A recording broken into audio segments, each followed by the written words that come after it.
Hey everyone, it's editors Gregory and Ashley here with another Trend Talks, and Ashley's going to take it away. Well, right now, it doesn't matter what's new, it's all about what's old. Vintage is making a huge comeback before fall this year. Rihanna recently wore to the Spike TV Awards, she was voted Most Desirable Woman, and instead of going to her, go-to man Adam Selman or some rockin' modern piece, she decided to do a throwback and wore a John Galliano silk black little number. Super sexy. Super sexy. It looked modern, but it was vintage. Right. The queens of vintage are, of course, the Olsen twins. They always rock vintage better than anyone can.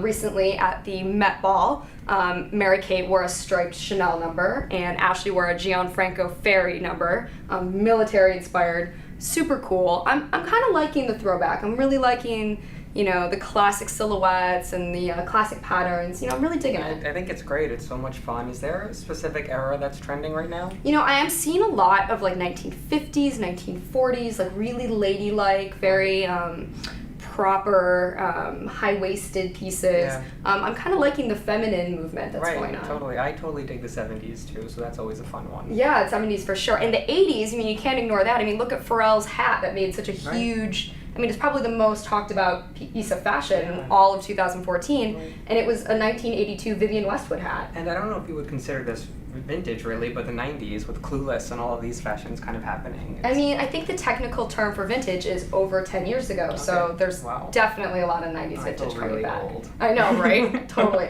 Things in my closet that I've owned the first time around are coming back around, and I don't have to rebuy the remakes of it. Right. I just...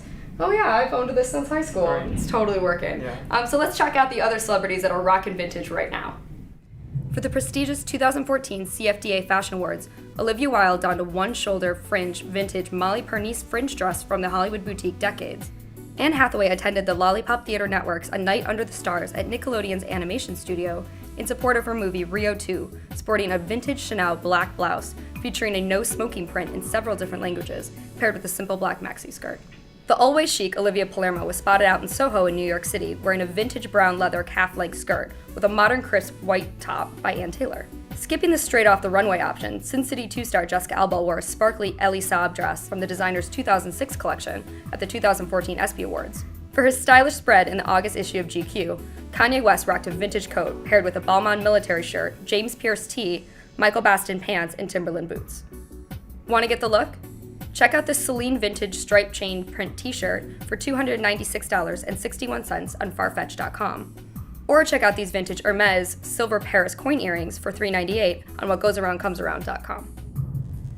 So besides vintage, Gregory, what are you seeing going into fall? Well, it's a trend in accessories, and it's actually a functional trend for men. It's headbands. Guys are just holding back their hair, and it's kind of cool, it's functional, and I like it a lot. Yeah, I think guys these days have longer hair. You see the Jared Letos and the kind of shaggy dudes, and you gotta get it off your face somehow, right? Yeah, definitely. It was trending so much over in Europe for men's spring summer fashion week next year, and even though David Beckham and Leonardo DiCaprio kind of rocked it back in the day, a bunch of celebrities are rocking it now. Yeah, I think maybe they were influenced a little bit by the World Cup this year. You saw a lot of soccer players pulling back their hair. Better than a soccer player. Totally, absolutely. I'm digging it. I'm not opposed to it. As long as they don't do the bohemian Coachella ones, with flowers. It's time and place. Right. Really time and place for that. So let's check out some fellas rocking the headband. Although Leonardo DiCaprio gave up the headband and David Beckham seems to have forsaken the look along with his career, the accessory is back with celebs like Harry Styles and soccer players like Martin Gaston and Kyle Beckerman are bringing the look back. One of my favorite examples emerged during Milan Fashion Week at Bottega Veneta. Creative director Thomas Meyer really went for it, having almost every model rock a headband. Xander Zoe used the headband to reference Star Wars, highlighting his line of items from a galaxy far away. Let the Force be with you and experiment with the headband today and hit up your local Duane Reade. Thank you so much for checking back in with us. Be sure to subscribe to our YouTube channel to stay on top of all the fashion news going into fall.